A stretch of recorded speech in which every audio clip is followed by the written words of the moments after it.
Olá, como estão vocês? Espero que bem na pandemia. E hoje o tema vai ser muito voltado para muitas crises que muita gente está passando, que são sofrimentos psíquicos, né? Muitas vezes chamados de doenças mentais, transtornos mentais. Tem várias formas de chamar os sofrimentos psíquicos, que eu achei um nome mais adequado. Não vai dar para trabalhar de todas as formas, obviamente, temos pouco tempo aqui, mas, falar em tempo, eu imagino também que muitos de vocês acabam não assistindo o vídeo todo, porque não tem tempo, né?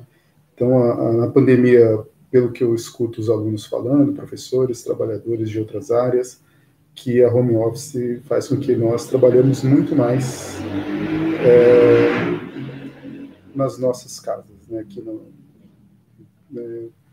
no ambiente que seria mais para um descanso, um ambiente que você tem o seu ócio, de repente você se vê todo momento tem trabalho, que, enfim, mesmo que você se organize, é mais complicado, né?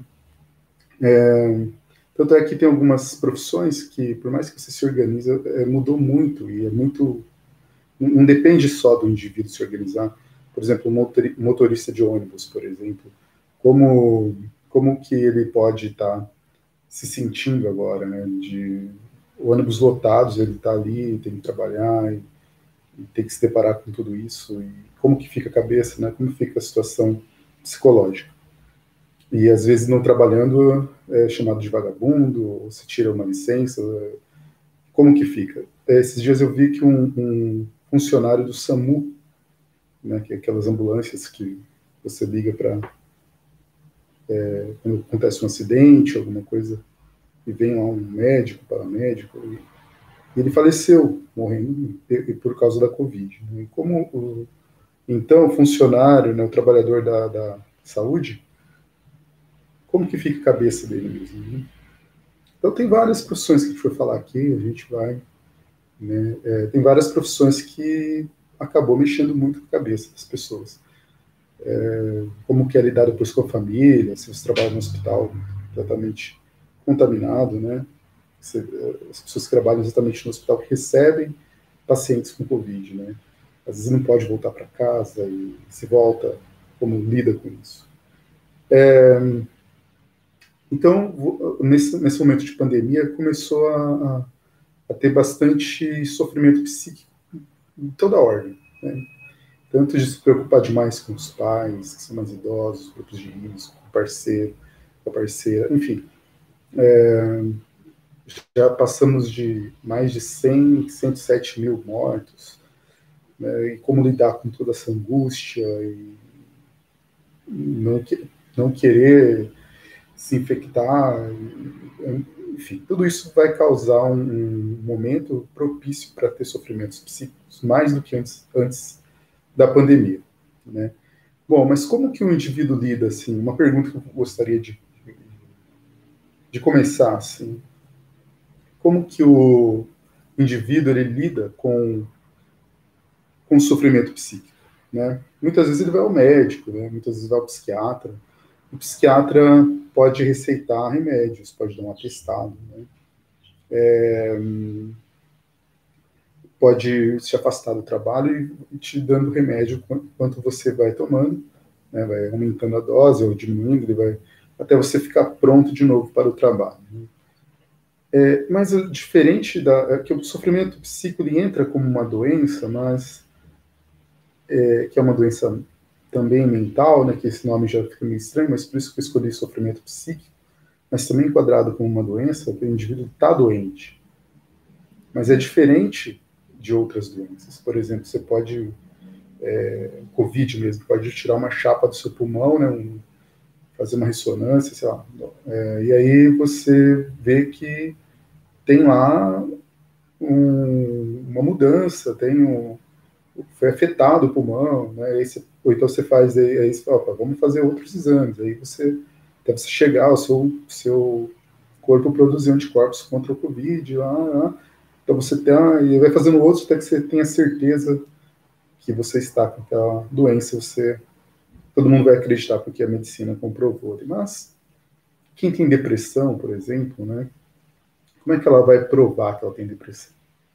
Então, às vezes, essa desconfiança em quem tem sofrimentos psíquicos a, a, faz com que essa pessoa adoeça mais ainda, né? Porque ainda muita gente não acredita, fala mimimi, isso aí na minha época, tomava umas chineladas e já era e tal. E aí você vai fantasiando métodos estranhos, né, para uma cura, uma coisa do tipo. Então, primeira coisa é você mesmo, às vezes, fala, será que eu estou doente? Ou eu estou no momento, será que eu preciso de cuidado ou estou só no momento que me abalou, mas logo passa? A própria pessoa já tem essa dificuldade, né, de o que será que eu estou assim? Por que que aconteceu comigo, né? E é difícil uma pessoa aceitar que ela está doente. É o contrário até, né? Dificilmente alguém vai ficar contente que está com sofrimentos psíquicos, uma doença mental, né? Mas, enfim, mas aí a própria pessoa começa a ter dúvidas, a sociedade tem dúvidas, a família, parceiro, os filhos, porque você não consegue provar, como eu disse alguns minutos atrás. Para isso, eu trouxe um pouco para o nosso café filosófico, uma palavra chamada assídia, né, que é a mãe da preguiça e mãe da melancolia. Porque, bom, preguiça todo mundo sabe que é a inação, a vontade de fazer nada, né, de ficar ali. Assim. E é muito diferente também vontade de fazer nada com, como que eu vou dizer aqui? Bom, é que as pessoas classificam tudo como vagabundo, né? E às vezes vontade de fazer nada, ela é nada mesmo, assim, a pessoa está no canto ali, não é jogar videogame, não é outra coisa, mas a gente vai chegar lá. Então, só queria afirmar aqui que a Sídia, né, é um nome, que é a mãe da preguiça, que é essa inação, essa coisa de não fazer, de não produzir, né? E também a mãe da melancolia, que é a inércia, né, perante a falta do sentido e a miséria da vida. São duas coisas diferentes, né? Esse sentimento de insatisfação empurra para a ação. Essa ação que pode chegar à neurose. Por exemplo, a pessoa, então, de um lado, ela também sente assim, é uma inação, né? É uma inércia que você se encontra, só que nessa inércia você se incomoda, né? Você fica insatisfeito consigo mesmo, e aí você é empurrado para fazer muita coisa, para você às vezes não se deparar exatamente consigo mesmo. Vou explicar melhor aqui, ó. Para não se deparar com a miséria humana e com o próprio ser medíocre que está se tornando. Por tanto fazer, mas sem sentido algum. Aos poucos você vai deixando de ser você e se tornando o seu trabalho, ou suas ações em excesso para fugir de si mesmo. Então, aos poucos, você já sente um incômodo de estar com você mesmo. Né? E, como eu estou dizendo, não é a, a, a assídia, a melancolia, ela não é você querer jogar videogame, ela não é você querer fazer algo legal. Ela é um momento que você se encontra como se olhar no espelho, né, e olhar para a medusa e se petrificar, né? Você olha, porque você se petrifica? Porque você vê você mesmo, na verdade, né? O espelho, né? Você olha para você e a medusa porque ela te petrifica, você fica, como foi a palavra que eu usei aqui? Uma inércia, né? Você paralisa, né? Só que você não quer ficar paralisado porque você sempre vai ficar olhando para você mesmo. E, e é terrível isso. Então você começa a fazer coisas, vira um fazedor de coisas. De repente você não se reconhece mais enquanto você, enquanto indivíduo. Você começa a se reconhecer mais no seu trabalho. Você é o seu trabalho. Você é aquilo que se produz nessa sociedade. Tanto é que tem um filme, para quem nunca assistiu, vale a pena, que eu passo no terceiro ano. Né? O filme se chama Clube da Luta. E é muito interessante, tem uma parte que ele fala assim, o Brad Pitt, que está fazendo o papel lá de um dos personagens, ele olha para a câmera assim e fala assim, você não é o seu trabalho. Você não é a roupa que você veste. Você não é o carro que você dirige. E aí vai. E essa questão toda hora repete, você não é o seu trabalho. E tem uma cena também uma cena muito interessante, que ele entra numa loja de conveniência, assim, né, num posto de gasolina, assim, muito tarde da noite, madrugada, já está aberta, e tem um homem oriental, acho que japonês, se não me engano, trabalhando lá, e ele pega uma arma, o leva para o fundo, e olha a carteira dele e tal, mas ele não vai roubar, ele não quer roubar o dinheiro, o cara, nem a loja de conveniência. Ele olha e fala assim, fala o nome dele, o endereço, né? E fala, você abandonou uma carteira aqui de universitário, você abandonou, o que você fazia?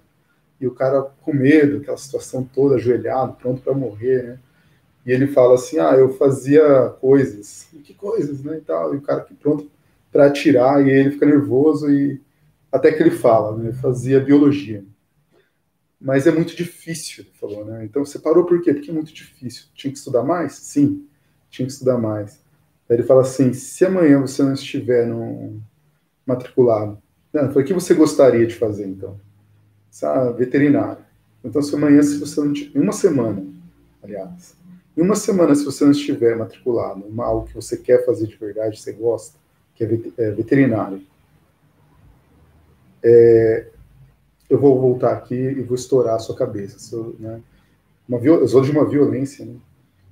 No primeiro momento, é interessante você pensar, né? Que ele fala assim, o outro que está com ele, o outro personagem, fala, você tá louco, né? Que violência é essa? A gente não faz isso, tal. Aí ele falou assim, amanhã esse cara vai sentir um gosto no seu café da manhã que a gente nunca vai saber que gosto é, de tão maravilhoso. Porque ele vai estar mudando a vida dele, vai fazer aquilo que ele gosta e tal. No primeiro momento é interessante fazer aquilo que gosta. Eu até às vezes falo na aula assim, olha, eu gosto de dar aula. De verdade, estou insistindo que é tão difícil dar aula, sabe? As burocracias, tem muita coisa que impede a gente de dar aula.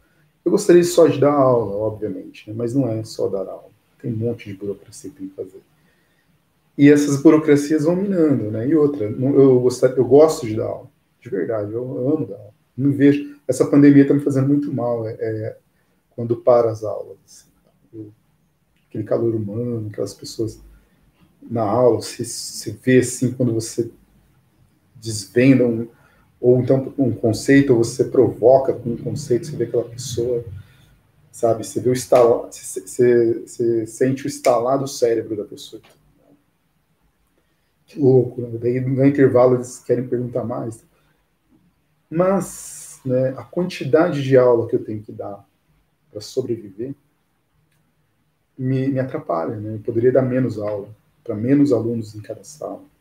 Uma sala lotada perde a qualidade, né? Ou então agora na pandemia, né? Gravando vídeo, perde a qualidade. Eu mesmo, em outros vídeos que eu fiz, eu até penso em apagar, porque hoje, esse eu não sei como vai ser até o final, depois eu tenho que assistir. Não gosto de me assistir, mas eu vou ter que me assistir depois. Mas eu percebo que tem várias lacunas, assim, parênteses e esquecimentos, porque a pandemia está transformando a nossa forma de. Então, e outra, não é uma aula que eu estou cheio de gente, as pessoas fazem pergunta, eu olho, como eu falei, eu sinto, tem um feeling ali, você sente o aluno, né, que ele está prestando atenção, aquele que vai perguntar daqui a pouco. Então, isso também deixa a gente deprimido, deixa a gente com sofrimentos psíquicos. Né? Mas não vamos perder a linha de raciocínio aqui. Mas esse gostar de trabalhar, eu gosto de fazer aquilo onde eu estou, parece que eu estou no lugar certo. Né? Mas o trabalho, ele vai pesar, ele vai sobrecarregar nesse sentido. São muitas aulas. Minha voz, então, quando eu estou dando aula, eu perco a voz. Já estou... o corpo vai desgastando. Você tem que ler muito para corrigir os trabalhos. E agora mesmo estou tentando corrigir umas coisas que vem de lápis, tirar foto, assim.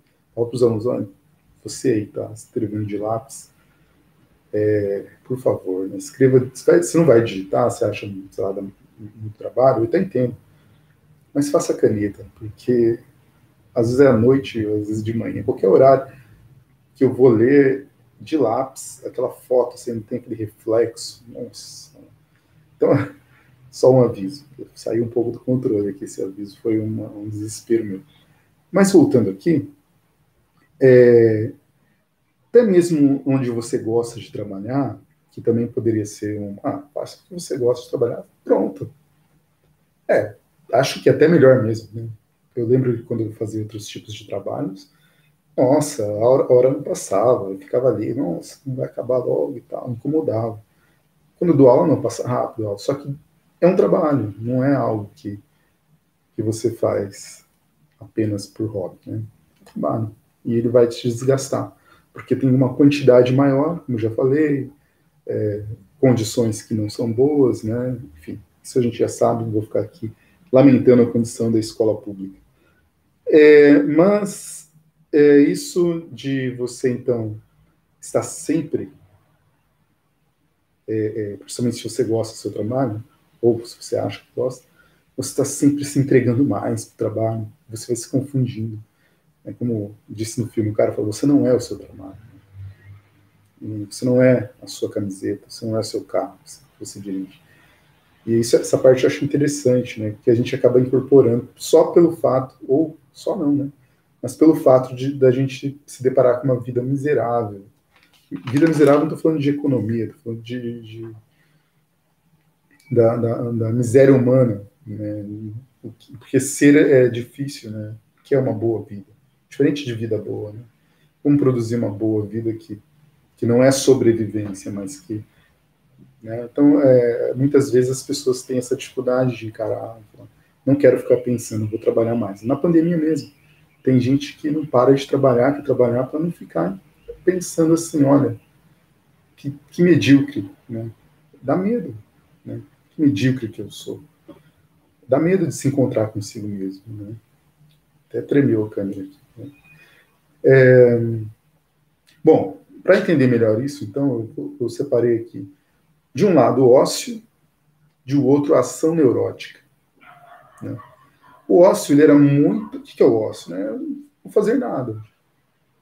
É a contemplação. Né? Olha que bonita a palavra. Contemplação. Você está contemplando a vida. O momento que você né, enfia o dedo no umbigo assim, e vai até varar a costela. Uma vez, primeira aula de filosofia que eu tive na minha vida, o professor falou isso. O que é filosofia? É isso. Eu não entendi, obviamente. Mas depois eu fui entender o que ele quis dizer, talvez, né, foi essa questão da contemplação e tal. Mas o ócio, ele tinha esse ócio, então, esse ócio produtivo. Ócio não tem nada a ver, mais uma vez, que estou insistindo, ócio não tem nada a ver com que você jogar videogame, assistir um filme, enfim, sei lá, um vício aí, assistir série, ficar maratonando nessa pandemia uma semana inteira, né, várias séries, não tem nada a ver com isso. Pode ter a ver um pouco, mas as pessoas confundem com você está fazendo alguma coisa. Então não é ócio, você está sempre ali. Eu jogava videogame mesmo. Esses dias eu vi numa rede social um menino dirigindo um caminhão. Tá lá. Tá horas e horas e tá dirigindo. Né? Mas enfim. Daqui a pouco eu falo melhor sobre isso. Eu posso atrapalhar pular, a ansiedade. A ansiedade. Mas o ócio na Grécia Antiga, por exemplo, 400, 500 anos antes de Cristo, ele tinha esse prestígio, então, aquele que não trabalhava. Né? E, por exemplo, a vergonha se dava por aquele que trabalhava. Nossa, essa pessoa trabalha. Né? Até Aristóteles vai dizer assim: alguns nasceram para pensar e outros para trabalhar. Né? Já dividia ali né, o pensamento e o trabalho. Havia uma vergonha, assim, de falar, nossa, ele trabalha, porque é só corpo. Porque os escravos trabalhavam, né? Aqueles escravos que eram capturados, né, corpo, né, chamado soma, era só um corpo, era só algo que a pessoa mesmo tinha morrido na guerra, só ficava o corpo para servir os gregos ali, né?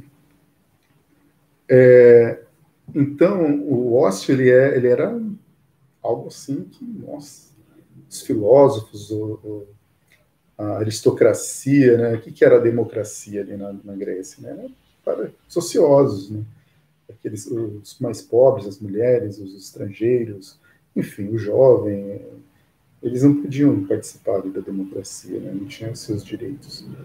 A democracia era para os ociosos, aqueles, e eles achavam bonito isso. Trabalhar que era feio, né? Então, mas o ócio, ele, na modernidade, ele vai perder esse prestígio, né? E ganha um status vergonhoso de marginalidade. Olha que interessante, a história, isso é legal essa história. Muitos costumes, muitas coisas vão se invertendo, tá? Dependendo de como, o que está acontecendo na sociedade. Então, olha só, o que era algo que era um status, todo mundo queria viver sem fazer nada, hoje, né, quando eu escuto histórias falando, a polícia me parou, não sei o quê, tá, quebrou meu celular, outro não sei o quê, então, e eu já cheguei falando, sou trabalhador, sou trabalhador. Não é assim que as pessoas agem quando a polícia vem, olha, eu sou trabalhador, ou seja, eu não estou no ócio, eu sou um fazedor de coisas, eu estou contribuindo com a sociedade, fazendo coisas, não me bata. Interessante para a gente pensar nisso. Então, esse ócio, né, por exemplo, jogar videogame, como eu estava falando antes, não é ócio, está fazendo algo, muitos jogos estão preparando você para aprender a fazer coisas, né, dirigir carro, caminhão, aprender a construir casas, aqueles joguinhos que está construindo um monte de coisa e tal. Você sempre, tanto é que uma coisa ou outra você até aprende no jogo, né? Mas o problema é que não aprofunda, né? Mas no videogame você não aprende? Aprende alguma coisa. Mas o problema é que você não se aprofunda, né? E você não está focado ali para aprender. Você aprende, mas uma coisa rasa, na maioria das vezes. E o Einstein? Eu estava lendo um livro do Einstein e a biografia dele, e ele fala sobre o ócio também, em outras palavras. E dá um exemplo assim, tem até um exemplo chave para a gente entender depois a saída disso tudo. Ele vai dizer assim, eu às vezes passo dias tentando resolver uma equação e não consigo. Aí eu caminho pelas montanhas, subo até o topo e ali fico meditando, né? Segundo ele, ele abre a sua mente para o universo entrar e ali ele tem a resposta, o universo dá a resposta para ele. Ele desce calmamente e aí tem resposta. Aí é uma mistura, né, de trabalho, porque ele trabalhou, não é qualquer um que sobe na montanha, tá lá, ele tem ali um conhecimento, porque ele trabalha com isso. Mas esse conhecimento precisa de um tempo. Também esse trabalho que ele veio fazendo vai sufocando, ele precisa do ócio para ele criar. Você não fica doente, por isso que eu tô falando. Esses sofrimentos psíquicos, é muito disso. A gente não tem tempo, sabe, tipo, ruminar, igual o boi faz, o gado, a vaca, né? Que ele come a grama, depois à noite ele começa a voltar toda aquela comida, né? Como se fosse um vômito mesmo, e depois ele come tudo de novo, né? Ou seja, para ruminar, isso se chama ruminar, para fazer a digestão, porque aí a bactéria no outro estômago, lá, enfim, isso é biologia também, ó. Uma perguntada para o professor de biologia que vocês têm. Tem o lance das bactérias, de outros estômagos, eu não vou saber explicar perfeitamente aqui, nem é o objetivo, mas é interessante. Mas isso serve para a gente pensar o seguinte, né? Então, eu preciso de um tempo. O aluno mesmo, o estudante mesmo, que está fazendo um monte de atividades, toda semana tem aquele monte, está atrasado, precisa fazer. Alguns chegaram agora, tem correndo atrás, tem muita atividade. Qual o momento que ele vai aprender? Qual o momento que ele vai ruminar isso? Qual o momento que ele vai ter o ócio? Ele precisa do ócio. Claro que, mais uma vez, falando, o ócio é esse contemplativo. Não é de fazer uma coisa ali, né, um videogame, por exemplo. Também, não estou falando que você não tem que jogar videogame, mas aquele momento não conta, né? Então, assim, é um momento que você tem que relaxar também. Você também precisa respirar, você precisa... Né? Então, não tem... Parece que as funções acumularam mais ainda, né? E aí você não consegue... Para fazer uma aula dessa, por exemplo, eu tenho que estudar, eu tenho que pesquisar, eu tenho... e ao mesmo tempo eu tenho que atender o aluno, eu tenho que atender os pais do aluno, eu tenho que fazer, ler, corrigir, eu preciso fazer aula, postar aula. E a sociedade, ela é cruel, ela não te dá esse tempo e cada vez mais está te cobrando mais e mais e mais para você mostrar o que você produziu. Eu não sei se eu vou conseguir gravar mais vídeos, sabe? Eu estou muito triste, assim, com essa correria toda que a gente está e, enfim, vamos ver como vai ficar. Olha lá. Então, por um lado, esse ócio, né, que é importante para a própria produção, mas que as pessoas já veem como, olha, né, preguiçoso, vagabundo e tal, né? A ação neurótica, por outro lado, né, ela ganhou um verniz de nobreza, uma tinta nobre, né? E aí nasceram as palavras dignidade do trabalho e dignidade do homem, né? Até se confundem, dignidade do homem é o trabalho, né? Então você começa a inverter, né, as coisas. O que era do escravo, do cara que não valia nada, aquele que não tinha um valor na sociedade, que tinha que trabalhar, agora ele é digno. O trabalho enobrece o homem, não é? Olha aí, o verniz da nobreza, né? A burguesia começa a pintar assim essas palavras bonitas, vocês trabalhando, né? Só que muitas vezes, se trabalhando, você não consegue estudar também, né? Um dilema dos próprios alunos, né? Que às vezes eu encontro trabalhando e tem que estudar, e agora? O que eu vou fazer? Que é difícil trabalhar e estudar. Eu fiz isso, trabalhei e estudei, né? E eu sei que não é fácil, ainda mais na sociedade, quando você está... Eu saí do trabalho depois, fiquei uns meses com seguro-desemprego e tal, e mesmo assim fui cobrado, muito cobrado, me chamavam de vagabundo, que eu não queria trabalhar. Mas o estudar, sentado na cadeira, lendo um monte de textos difíceis, você vai fazer uma prova depois e vai estudar, entrar numa faculdade. Depois eu entrei na faculdade, o tempo que eu fiquei na faculdade eu não trabalhei, fiquei só estudando, né? E isso também foi muito criticado, ganhava bolsa, né? Mas a sociedade mesmo critica, né? Fala, você só está estudando, depois... Aí depois você vai dar aula, agora você se formou? Me formei. E você está dando aula? Estou dando aula. Mas você não vai trabalhar, não? Você vai dar aula? Você não trabalha, não? Pô, né? Porque a nossa sociedade, ela vê muito trabalho físico, né? E o trabalho intelectual não é ensinar, né? Ou lecionar, ou pensar, ler. Você não... A sociedade não consegue ver que é um trabalho também, né? É interessante isso, né? A gente sofre um preconceito muito grande. Para eu dar uma aula, você fala, mas fiz uma aulinha aí de 40 minutos, 50 minutos. Mas esses 40, 50 minutos, o quanto de trabalho acumulado teve da faculdade? Desde o cursinho, tem coisas que eu lembro sabe, por exemplo, do exemplo do boi lá que eu falei, né? Coisas que não é da minha área, mas que eu lembro, né? Fórmulas de física, eu lembro até hoje algumas. Mas, e às vezes me ajuda, né? Mas a sociedade não consegue ver que estudar uma aula, por exemplo, de 40 minutos, 50 minutos, ela está cheia de trabalho, né? Eu tive que ver bastante palestras, ler, tudo que eu estou falando aqui não é só não é da minha cabeça, assim, não é uma coisa que apareceu, né? Enfim. Pois bem, então, essa ação neurótica, por que é neurótica?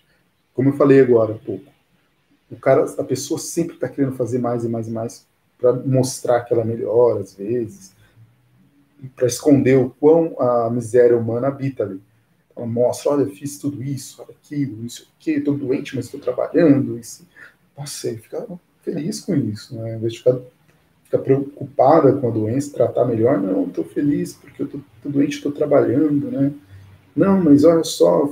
Então, a gente toma muito cuidado com isso, né? Porque isso é um processo histórico que vai construindo. Então, que essa ação neurótica, esse trabalho, né, neurótico, vai vestir a camisa da empresa e tal, vai se entregar, e a pessoa acaba fazendo isso para se esconder a sua própria pobreza, sua mediocridade, sua miséria humana, né? Bom, a sociedade vai condenar o ócio pois vivemos em um sistema político e econômico que exalta o neurótico. Ele vai estar bem neurótico, entre aspas. É ele que vai almejar cargos que ele fala, vou colocar um neurótico ali que vai fazer, vai perder sábado, domingo, família para lá, vai deixar a família para lá, tudo para lá, e ele vai se entregar. Né? O neurótico ele pode ganhar cargos interessantes, né? Por isso ele continua cada vez mais neurótico também. Este deixa de ser visto como doente, né? Precisava até de um tratamento, mas ele não é o doente, né? Ele é o quê? Olha lá. Ele deixa de ser visto como doente e a pessoa com sofrimentos psíquicos sempre irá despertar a desconfiança. Então, enquanto ele deixa de ser doente, o neurótico precisava para ir, né? Está muito acelerado, né? E essa aceleração também causa depressão, essa aceleração também causa sofrimentos psíquicos. Mas, enquanto o outro, que já está com sofrimento psíquico, que é melancólico, que está sem vontade de fazer nada, está na inação, que é chamado às vezes de vagabundo, de preguiçoso, ele é chamado assim porque tem o quê? A desconfiança. Aí é interessante. A desconfiança. Como eu já havia falado em algum momento atrás. As pessoas começam a desconfiar. Mas será que ele está doente mesmo? Será que é um vagabundo? Olha, eu conheço pessoas assim maravilhosas que têm um conhecimento profundo sobre assuntos que poderia ser profissional, que poderia continuar sendo aquele ótimo profissional, mas aí tem sofrimentos psíquicos. E que, ao invés do empregador, seja uma empresa, seja o Estado, seja o empregador, ao invés dele ajudar aquela pessoa, para não perder aquele material humano e a pessoa, no fundo a gente trabalha para ter, nós vivemos melhor, né? Todos vivemos, não só sobreviver, deveria ser pelo menos isso. E ao invés da gente, dessa empresa, do Estado, ajudar aquela pessoa a sair daquela situação, vem a desconfiança. Vai ser taxada de, olha, vagabundo, né, preguiçoso, não sei o quê. Isso só vai piorar. Isso vai adoecer cada vez mais. Então nós temos algo ligado a essa história, né, nessas inversões, ora é bom, ora não é, ora isso, e que nesse momento o neurótico ele está sendo visto como um trabalhador nota 10, que deixa de ser ele mesmo por causa do trabalho, e aquela pessoa que sofre, que poderia desenvolver um trabalho de melhor qualidade até, ela é subjugada uma condição de marginalizado, vamos dizer assim. Você é marginalizado na sociedade. Isso vai causar mais sofrimentos. Para entender melhor, né, vou citar aqui o exemplo do Philippe Pinel. Quem foi o Philippe Pinel? Um médico na Revolução Francesa, né? 1789, houve a Revolução Francesa.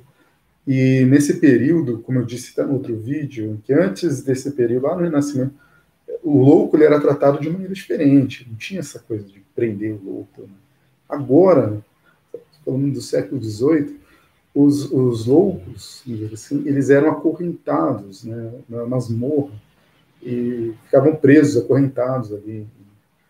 E tinha gente de todo tipo, tinha aqueles que tinham realmente sofrimentos psíquicos, desde que tem alucinações, né, psicótico, né, aquele que confunde a realidade com a realidade, mas também tinha pessoas que não tinham um grau tão elevado, tinha pessoas que tinham, sei lá, uma bipolaridade, ou então uma depressão, e também tinha aqueles que eu falei para você, né, o bruxo, ele quer condenar, esse cara é bruxo, essa menina é bruxa, ou então a moça que já não era mais virgem, que já estava na prostituição, que era jogada ali, era presa ali, ou também, que não tinha até esse nome na época, segundo Foucault, mas o homossexual, né, que melhor dizer até homoafetivo, mas que homossexual era uma forma, eles achavam que era uma doença na época, enfim. Mas o Philippe Pinel, ele vai ser contratado ali, né, na Revolução Francesa, dá um jeito nesses caras aí, né? Lembrando que a Revolução Francesa era uma revolução burguesa, né? Lembrando que em 1789 na Inglaterra tinha estourado há pouco tempo a primeira Revolução Industrial e estávamos em direção à segunda Revolução Industrial. E aqui é uma revolução burguesa, por mais que prega igualdade, né? Enfim. Mas é uma igualdade, né, não tão igual, assim, né? Como dizia lá no livro Revolução dos Bichos, Revolução dos Bichos, todos são iguais, mas uns são mais iguais que os outros. Mas enfim, isso fica para uma outra aula. Mas o Pinel olha e vai ver aquela gente correntada e ele desacorrenta todo mundo. E muitos não vão se... A maioria vai viver bem, tá vendo? Não precisava disso. Então o Pinel até é um dos pais aí da psiquiatria, ele cuidava observando. Enfim, não vou estender muito por aqui, porque eu estou vendo que o tempo já está indo longe. Então o Pinel ele vai mudar essa questão que tratava com os loucos. Né? Ele vai libertar, vai tirar as correntes. Né? Mas por que, de uma certa forma, a sociedade acaba deixando de fazer isso? Afinal de contas, foi a própria sociedade que os colocaram ali na masmorra. E a própria sociedade que acorrentou. Né? Mas por que agora ela vai deixar também? Eu digo a sociedade, mas quem está liderando a sociedade, né? Os grandes, né? Os grandes que estão ali também por que deixaram fazer uma revolução toda? Então, porque estavam pensando mesmo que aquelas pessoas na inércia acorrentada são mão de obras, poderia ser mão de obra tá perdendo, desperdiçadas, né? Como hoje, né? Uma vez eu pegava carona, eu era estudante, como eu falei, eu só estudei, só tinha um dinheiro para bolsa durante a faculdade. Eu queria estudar mesmo, não fui ali só para ter um diploma e transformar qualquer emprego e ter qualquer vida, e ser meu trabalho, né? Que não me reconhecia nem nisso. Então eu fiquei lá, né, anos só estudando. Só que para viajar era difícil, é caro a passagem, Brasil é difícil viajar. Eu viajava de carona, de caminhão mesmo. Assim, né? Todo mundo falava, você é louco, olha aí. Às vezes eu sou mesmo. Mas pode ser que eu seja louco. E um dia eu estava pedindo carona e um cara me deu carona, morava em Campinas, que é americana. Mas aí foi uma discussão tão interessante que ele nem concordava comigo, nem eu com ele. Mas aí ele gostou tanto da conversa que me levou até minha casa. Americana, e eu vou até Sumaré, porque os pais moram em Sumaré. Mas eu achei interessante que a visão dele era essa. Ele tinha uma fábrica, acho que fazia bolas de futebol, umas sapatos, umas coisas assim, que ele levava para os presidiários trabalhar para ele, eles faziam.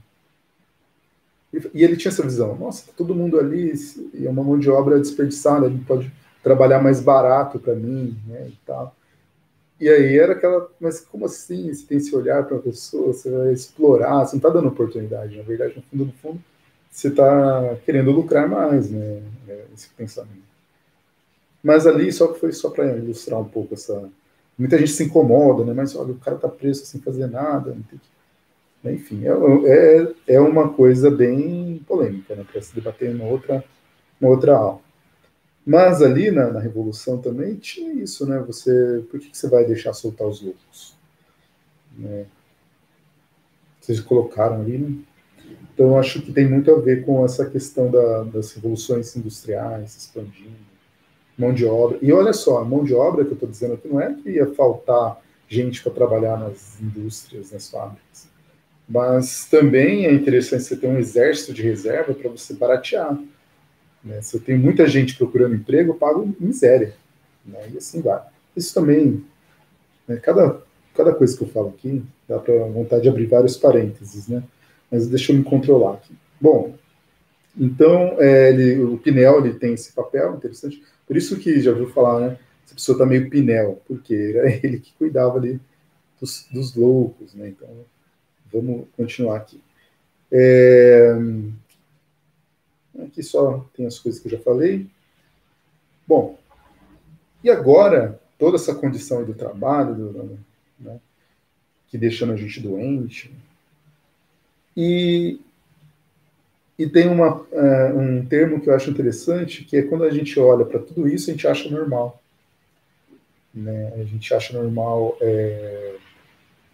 as pessoas terem 3 empregos, 4 empregos e não ter uma condição ainda digna de viver, né? E a gente acha normal, né? A gente acha até que a culpa é da pessoa, né? Assim, enfim, né? E a isso, um filósofo chamado... Poderia usar outros sociólogos, outros pensadores, mas como que é um café filosófico e a minha busca é por conhecimentos além do que nós já trabalhamos em sala de aula, tem um filósofo chamado Nietzsche, né? Isso eu cito às vezes. Ele vai falar da barbárie civilizada, né? Vivemos em uma barbárie civilizada. Olha lá, diferentemente de acorrentar e escravizar os corpos, né, fisicamente, aqui se trata de uma escravidão mental, inspirada na fábrica e na divisão social do trabalho. Trabalho escraviza os corpos, né? Trabalho escraviza os corpos. Aquele que não tem 2/3 do dia para si é escravo. Ele escreveu isso num livro chamado Humano Demasiado Humano.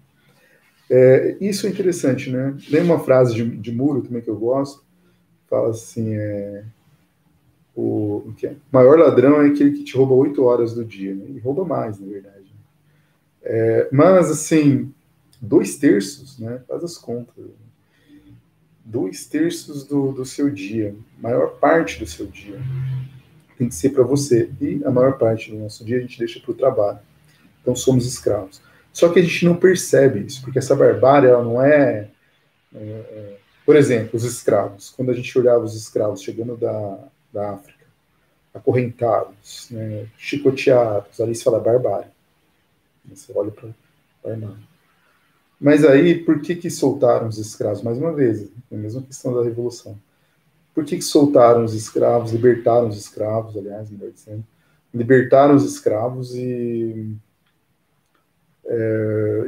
agora quem rege ali, quem faz todo aquele trabalho que ele fazia, é o trabalhador, é o trabalhador que entrou no lugar do escravo. Entretanto, olha que interessante, ele não percebe que ele está sendo escravizado. Não precisa, porque não precisa daquela chicotada, né? Não precisa mais daquela de ser uma propriedade, ele sentir realmente fisicamente uma propriedade do patrão e tal. Só que aí ele não leva chicotada, mas ele fica doente. Ele tem problemas psíquicos, né, sofrimentos psíquicos de toda ordem, né, que a gente pode imaginar. E aí, ou então até mesmo problemas físicos que o trabalho nos causa e a gente nem sabe. Mas a gente não percebe, né? Então toda essa forma de barbárie, ela é civilizada porque antes não fosse civilizada, né? Antes ela fosse só barbárie, porque para a gente perceber melhor, lutar contra isso, porque você não luta. Aí você vai ainda, ao invés de você, por exemplo, nossa política brasileira, ao invés de você votar em pessoas que estão defendendo as causas do trabalhador, né, ou a sua causa, fazer um governo que atenda às suas necessidades, a maioria da população escolhe votar em quem? Na maioria das vezes, né? Naqueles que vão conduzir essa barbárie, né, que vão tirar os direitos, que vão aumentar o trabalho cada vez mais. E, e, a, e ela não percebe, né? Então isso é interessante, uma jogada muito interessante. Você não precisa escravizar mais pelos clientes. Se escraviza. Tem uma aula também de sociologia que eu falo do Marx, né? Não hoje aqui, mas ele fala da dominação ideológica, né? Muito interessante, porque que não a sociedade é um complexo enorme que faz com que você nem perceba que você é um escravizado. Uma vez eu estava dando essa aula, de dominação ideológica, e um aluno falou, não, eu não sou trabalhador. Eu falei, mas você não trabalha eu falei o nome da empresa aqui de Bauru. Ele falou, sim. Então você é trabalhador. Pronto. Não, eu estou trabalhador, mas eu sou empresário, segundo ele. Então você cria essas ilusões, assim, tipo, Pode ser que um dia ele seja um grande empresário, bilionário, trilionário, mas não se trata disso, né? Se trata de que essa condição de trabalhador sempre vivendo essa barbárie, né, que existe e que é civilizada porque ninguém se dá conta e tudo acontece, tudo é resolvido através da democracia, que parece ser tão boa, dos homens de ternos, que têm assinaturas e decidem nossos destinos, e que a gente não percebe. Então, essa barbárie, ela vem com aquela tinta que eu falei, aquele verniz nobre, que muda a condição do trabalho. O trabalho é bom. A palavra trabalho vem de tripali, que era uma ferramenta de tortura nos escravos. Né? Então a gente acaba não percebendo o quanto o trabalho acaba fazendo mal para a gente, porque essa barbárie é civilizada, disfarçada. Né? E para para concluir, né, para nos curar das doenças psíquicas, né? E aí, como é que nessa barbárie civilizada? Teremos que criar outras formas de relação, né, uma nova ética que se difere da barbárie. Precisamos inventar um mundo para a humanidade viver e não apenas sobreviver. Sem neuroses, um mundo que não seja pautado apenas no desenvolvimento econômico. Na pandemia mesmo, por exemplo, você vê muita gente, você vê empresários de carro fazendo carreata, buzinando, querendo que eles dentro do carro, né, não é coerência. Agora, então, fazendo palestras, você vai voltar à aula, porque a economia sem a aula também, né, não se mexe, não se movimenta. E essas palestras, essas reuniões, para ver se volta à aula ou não, todas elas em home office, sem sair de casa, né, e os empresários dentro dos carros, buzinando, e falando, a economia não pode morrer e tal. Mas antes da vida, eles acham mais importante a economia, assim, sem levar em conta que as vidas, né, que a economia precisa de vidas. Mas eles acham assim, vai perder 100 mil, 200 mil, 1 milhão, quantas pessoas irão morrer? Então, é um número, essa é a barbárie. É barbárie isso, você falar, olha, o professor está doente, deixa ele trabalhar doente mesmo, aumenta o serviço dele cada vez mais, o aluno está doente, mas aumenta. Ninguém pensa, ninguém reflete sobre os danos, porque é uma barbárie, não é algo que. Ninguém está olhando para o ser humano, é algo. O que é a barbárie? Né? Quando você vê aqueles filmes dos vikings matando sem dó nenhuma, né? Só que agora ela é civilizada, né? E você vê, eu tenho contato com muitos alunos que falam, eu termino, tem um aluno que ele faz tudo. Mas ele fala, chega à noite, eu tenho que gritar. Eu sou ansioso, tenho que fazer tudo, porque senão eu vou ficar me cobrando e tal, mas isso está me fazendo mal.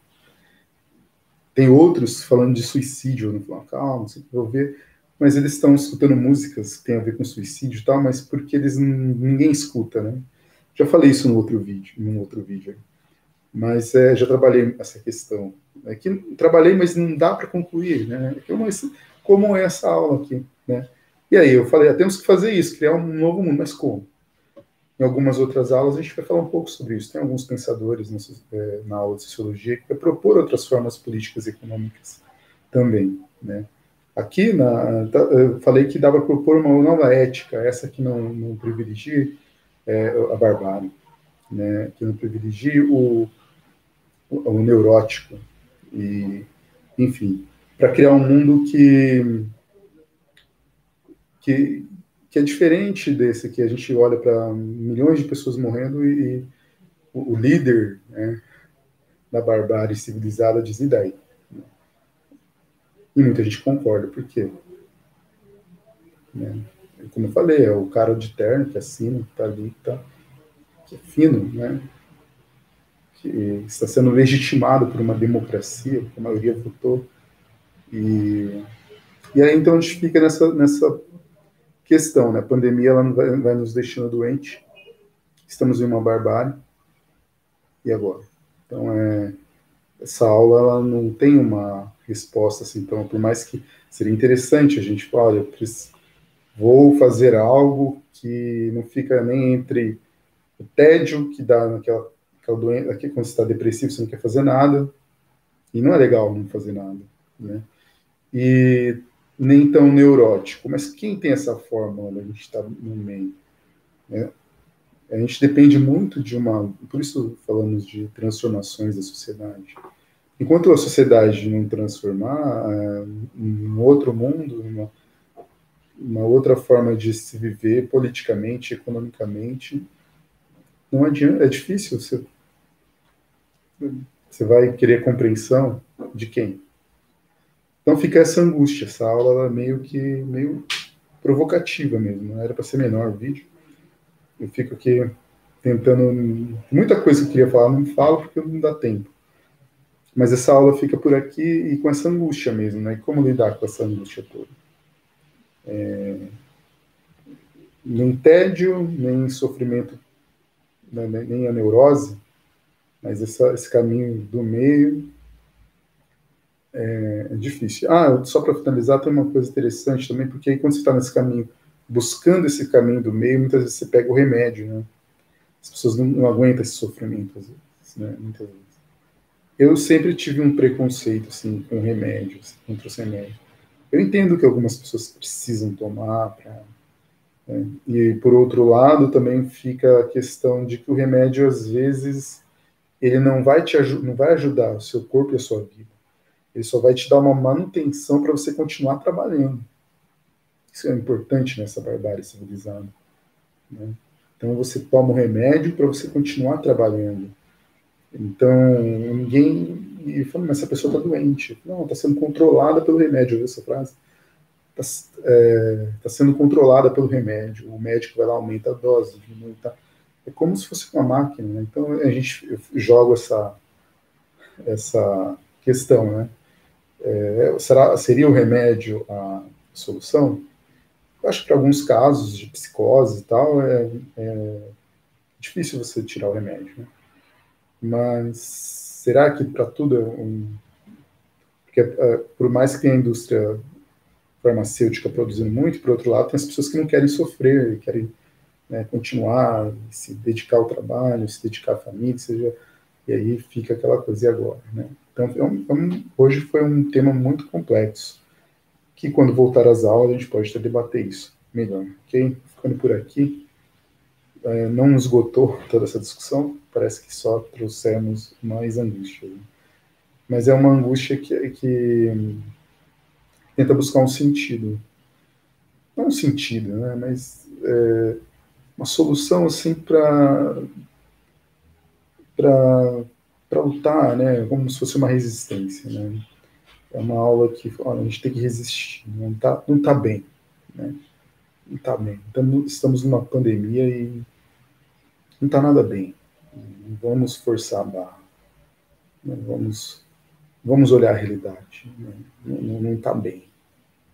E então fica essa provocação. Né?